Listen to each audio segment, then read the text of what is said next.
Let's get started with our error boundary unit tests by first importing React, as well as the render and screen utilities from the React testing library, which will help us mount our components in a test environment and query them respectively.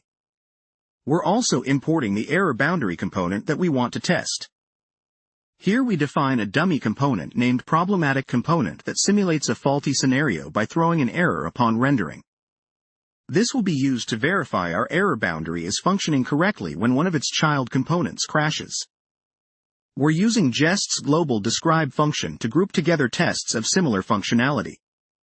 This test suite focuses on the error boundary component.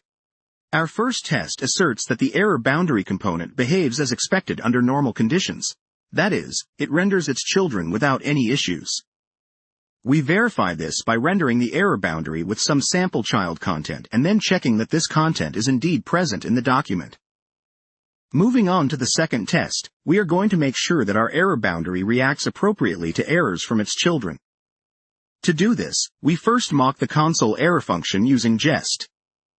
This is because React internally calls console error whenever an error boundary catches an error, and we want to make sure we don't get any noisy log output during the tests. Within this test, we render the error boundary and provide our problematic component as a child. Since the problematic component throws an error on purpose, this will trigger our error boundary's error handling behavior. After simulating the error, we assert two things. First, that the error boundary renders its fallback UI with the expected error message.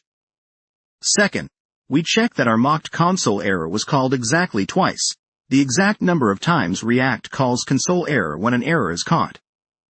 To conclude the test, we restore the original console error using mock restore.